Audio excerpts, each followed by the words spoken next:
boom, 40K. I'm like, cha-ching, cha-ching, cha-ching. He mentioned, make money work for you. What the fuck does that even mean? I was down bad at all times. I think the most I've ever been negative on my bank account was.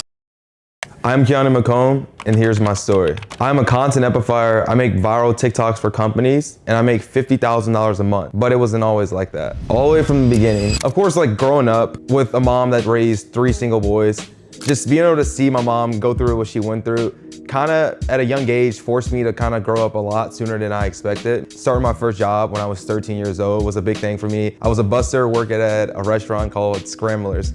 Hey, I'm Jeremy here at Scramblers. We offer a wide variety of menu items, although breakfast is our specialty. I got paid, I think $4.50 an hour and was making $20 to $30 take home every single day and felt like I was on top of the world. And from there, like I mentioned, me seeing my mom kind of go through what she went through, it was like, okay, how can I provide at such a young age? So I worked a total of 22 jobs before I was 18.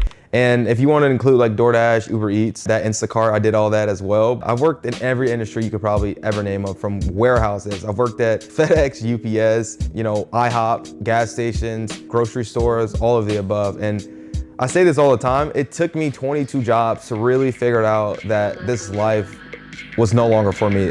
I like the way you kiss me, I can tell you miss me, I can tell it is. You're trying to be romantic, I hate it from the back. I didn't care to be on other people's time.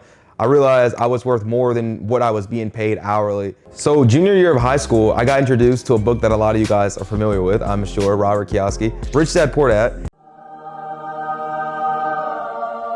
And the funny part about that book is, I never even read the whole entire book. I read probably a third of it.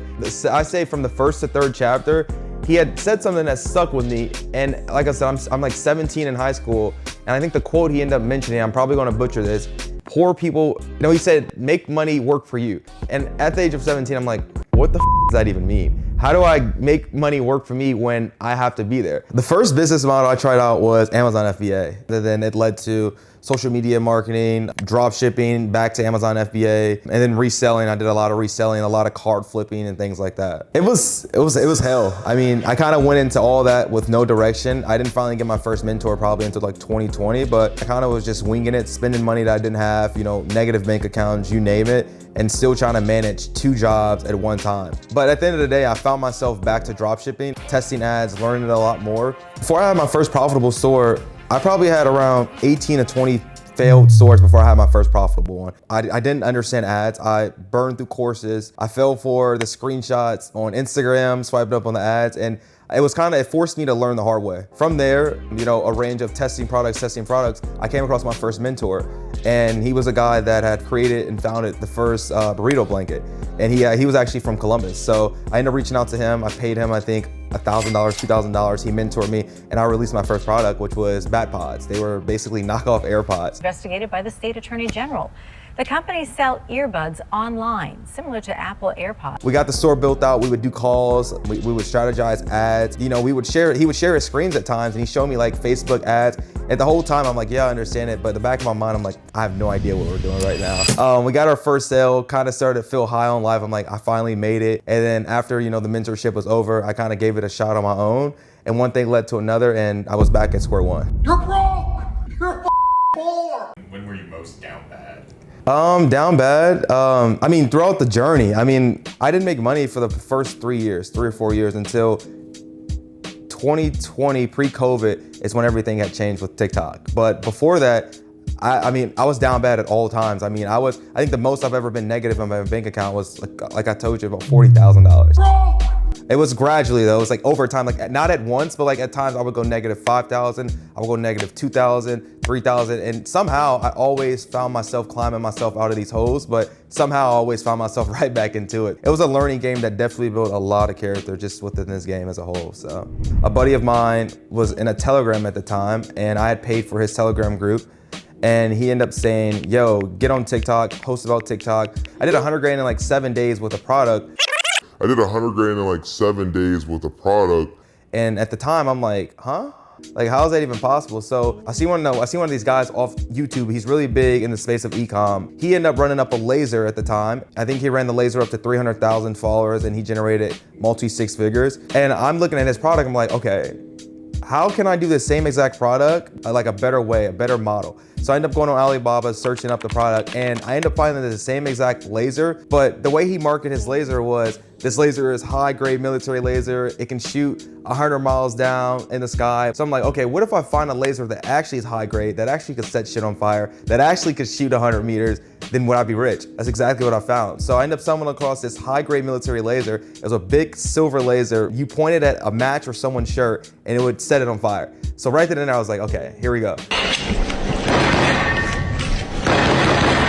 I ordered the product, got it sent to me, created my first TikTok account. Like I mentioned, at the time, I knew nothing about TikTok. I posted a video one night, woke up the next morning. 1, 2, 3. Cha-ching, cha-ching, cha-ching. From there, like completely life changed. Everything from all those years beforehand, you know, the negative bank accounts, the long nights and shit like that, it all felt like it was slowly paying off, like everything had just suddenly clicked. So when you make a certain amount of money on Shopify very quickly, it flags the system. I made 120 grand in 2 nights, and I didn't know what to do because first off, I'm 18, I'm like 17, 18 with all this money. Second off, PayPal helped my money, Shopify helped my money. My supplier was fucking me over. So if anything I took away from that whole experience, it was first off life-changing, then second off, it was a learning experience on how to deal with volume, how to deal with payment processors. So I learned a lot out of that experience of blowing up overnight. It's what it may have seemed. When I made that first 120 grand, I ended up walking away with like around 50 to 60 grand profit. The year I was about to graduate when I made that money, and I was approaching summer, meaning we had senior trip. Senior trip, we ended up going to Miami. I think this is like the ritual with e-com as a whole. When you get your first big bag, you blow through it. I blew through like 30 grand in Miami at 18. I don't know how I did it, I just did it. Yeah, you wanna know, act just like. As I went into college, PayPal had held funds for about 4 or 5 months, and once I reached college, those funds were released. So I had about, I think, 6 grand left in funds from PayPal, from the, you know, the store that had generated me the 120 grand. You also ended up going to college. Yes. So why'd you end up going to college, and like why'd you quit? Junior year, when I got introduced to that book by my friend, of course, that switch instantly told me like college was a scam. Because before that, if I had not go the route that I went down now, I'd be Secret Service, FBI, I'd be in college, criminal justice. So once I started actually making real money, I was like, you know what, fuck this. I'm not going to college, I'm gonna figure this out. I made this money, I'm rich, now I can do what I do. Then I got this kind of FOMO, like, oh, all the boys are going to college, so let me give it a shot. So I ended up signing up, I ended up going to Ohio University. All my best friends had went, we all left in August, and we all went up there. And first week, I went to my first marketing class, and I'm sitting there like, F this. Like, there's no way I'm about to be able to go through classes every single morning and actually enjoy what I'm doing here. So first week of college, I dropped all my classes and basically lived in the dorm. And honestly, I think that was like one of the lowest points of my life because I was confused. I had no direction of what I wanted to do. I felt like I did it in a sense of, like I mentioned, because my boys went, and once I dropped everything, it was just me living in a dorm, wasting 10 grand on a tuition that I had no reason to do it for. As school slowly started like, you know, coming to an end, that I think around November, December, I was down to my last $200. I was maxed out on my credit cards, and I was getting ready to head home. So back at home, you know, there was problems going on with like my mom and my dad. You know, things were happening as far as their relationship. They were splitting. My dad was losing the house back at home. So, you know, I'm this young 19-year-old, 18-year-old kid having all this stress on me. I'm like, how can I save this house? Like, what am I going to do? And like I said, I'm trying to put all this stress on me where it caused my mental to start to slowly go down. And as I've gotten older, I've realized the moments like that were the moments that I embrace like more than ever to this day, because that's what made me who I am. Why I am where I am today. So from there, I ended up coming home, you know, broke as shit. One thing that I vowed to myself after I worked my last 9 to 5, I worked at Rogue. It's a warehouse where a lot of the weights are used at. Like when you go to the gym, you see Rogue. That was a big company. I worked for them. I was working a 12-hour shift, and on our break, we went to the lunchroom, cafeteria, and I went to the bathroom. And I sat there remembering crying. I'm like, I vowed to myself never to work a job ever single again. So once I remember that, when I came home from college, I'm like, I need to make money. So I ended up going to apply for a grocery store we have back in the States called Kroger. And as I'm sitting through this interview, I'm like, there's no way I can do this. And the lady's talking to me, she's like, can you come in tonight? I'm like, yeah, absolutely. In the back of my head, I'm like, no. So the night comes around, it's about 11 p.m. I was supposed to work 11 p.m. to 7 a.m. shift. She's like, okay, are you coming in? And I just completely ignored it. A voice in my head was like, you vowed to never do this again. So then again, I was just like, okay, what do I do? How do I figure this out? I hit my mom up, I'm like, hey, can you take out a $1,000 loan? I need to pay off my credit cards. And from there, I'm door dashing 13, 14 hours every single day. For the first couple months when I got back home, I ended up hopping onto Twitter. I got introduced on Twitter by Alex. Shout out Alex if he watches this. And he's like, yo, get on Twitter. At the time, I'm like, okay, let me get on Twitter. What the hell can I tweet? What value do I have to provide? I get on Twitter and I drop the case study on how I made 120 grand in 2 nights. Everything changed. Like Twitter as a whole changed. The connections, the people I've met, the money I've made, everything changed. I started getting a ton of DMs from companies like, yo, we wanna hire you, we wanna hire you. That second month of being home from college, first month ever in my life, boom, 40K. I'm like, $40,000. In the first month, I'm blowing up brands like left and right. The brands that I originally done for myself, I was now doing this for companies. Okay, now it was social proof that was compounding. I was posting it more and more on Twitter and I was getting more and more followers. It was a point of time where I was growing like, I think 500 to 600 followers a day. I was growing, I was starting to put on more value, and then next thing you know, I'm pushing 30, 40, 50K months back to back. Clients are booking calls because they wanted it. They wanted the service that I offer. They wanted to get their product out there, so. If somebody was to do this now, how easy would it be to do that? Yeah, I mean, I'm a true believer of like nothing ever comes easy in life. And I don't care what anyone can say, your first 10K will be your hardest. Like your first 10K, your first 100K will be your hardest, like regardless of what anyone has to say. But there's no other model out there that I've seen someone make 10K as fast as this.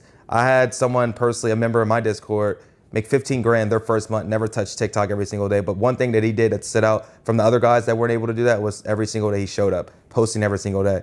So for a complete beginner to get into this, if you're able to just have drive, show up every single day, be willing to learn, it's crazy what you can come out and do with this business model. There's no other business model out there that it can allow you to make this type of money. Not drop shipping, not Amazon FBA, because at the end of the day, you need capital to do these type of business models. For something like this, the benefit of, first off, you're learning the skill set of being able to grasp attention through short form. You're being able to take this skill to potentially get in front of the camera like this, shoot personal brand content, and then ideally, brands want eyeballs, so they're willing to pay whatever it takes to get their product in front of people. How'd you end up starting a course in the first place? I think the course kind of came about because, I've always had this whole misunderstanding of courses and gurus, until I realized most of the shit that I've seen out there that I've even, purchased at times, there was no true relationship and true value that the person may have offered to me. Give me the course and then you're on your own. With this, for someone that's personally been behind the camera and done it for the past 4 years, I wholeheartedly believed it because it's changed my life. I wouldn't be where I am if it wasn't for TikTok today.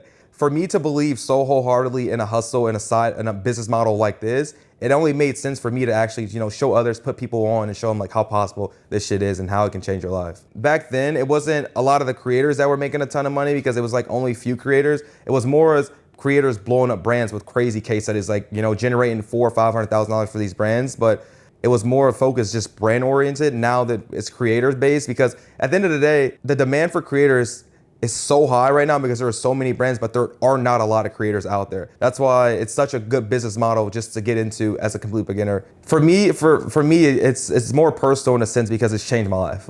That's one of the biggest things on why, like I said, I love this business model as a whole.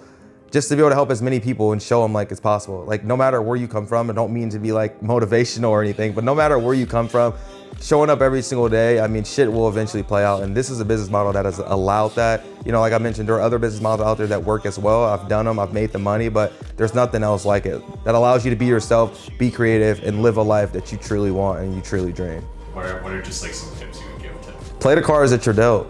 Play the cards that you're dealt. If you don't have money, if you don't have certain, tools to get where you want to be, work with what you have. I didn't have a lot just coming up into the space, given the fact, just where I came from. I just had to just work with what I had and seeing through it all. There are hard times and shit like that, but being able to see through it has got me to where I am today. So appreciate you if you watched it all the way through.